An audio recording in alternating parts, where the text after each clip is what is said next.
Brother Shiva, ఎంతో చక్కగా చేస్తున్నావు ఇంటర్వ్యూ. ఎందుకు చేస్తున్నావు కదా, చాలా బాగా చేస్తావు.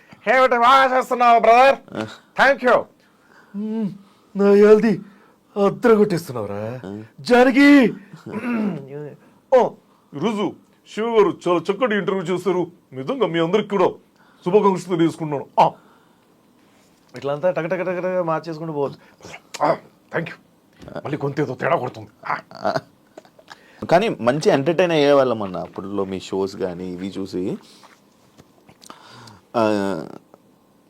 రాజశేఖర్ రెడ్డి గారి దగ్గర మీరు actually doctor YS Rajasekhar Reddy గారు నవ్వుతే చాలామంది ఆడియన్స్కి చాలా ఇష్టం. అలాంటిది ఆయన్ని ఎక్కువ నవ్వించింది శివారెడ్డి అనేది అప్పుడు మంచి ఈయన, ఆయన ఎక్కువ ఆ ఫంక్షన్లోనే ఎక్కువ నవ్వారు. దాని తర్వాత వచ్చిన మీకు ఏంటంటే ఏమన్నారన్న ఆయన?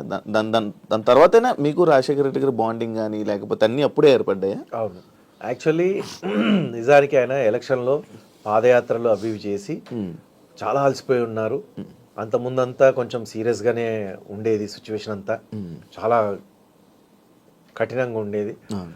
అక్కడి నుంచి వెళ్ళి ఆయన ఫస్ట్ టైం అట్లా రిలాక్స్ అయిపోయి సీఎం అయిపోయి చాలా హార్డ్ వర్క్ చేసి ఉన్నాడు. చాలా టైర్డ్ అయిపోయి ఉన్నాడు మనిషి.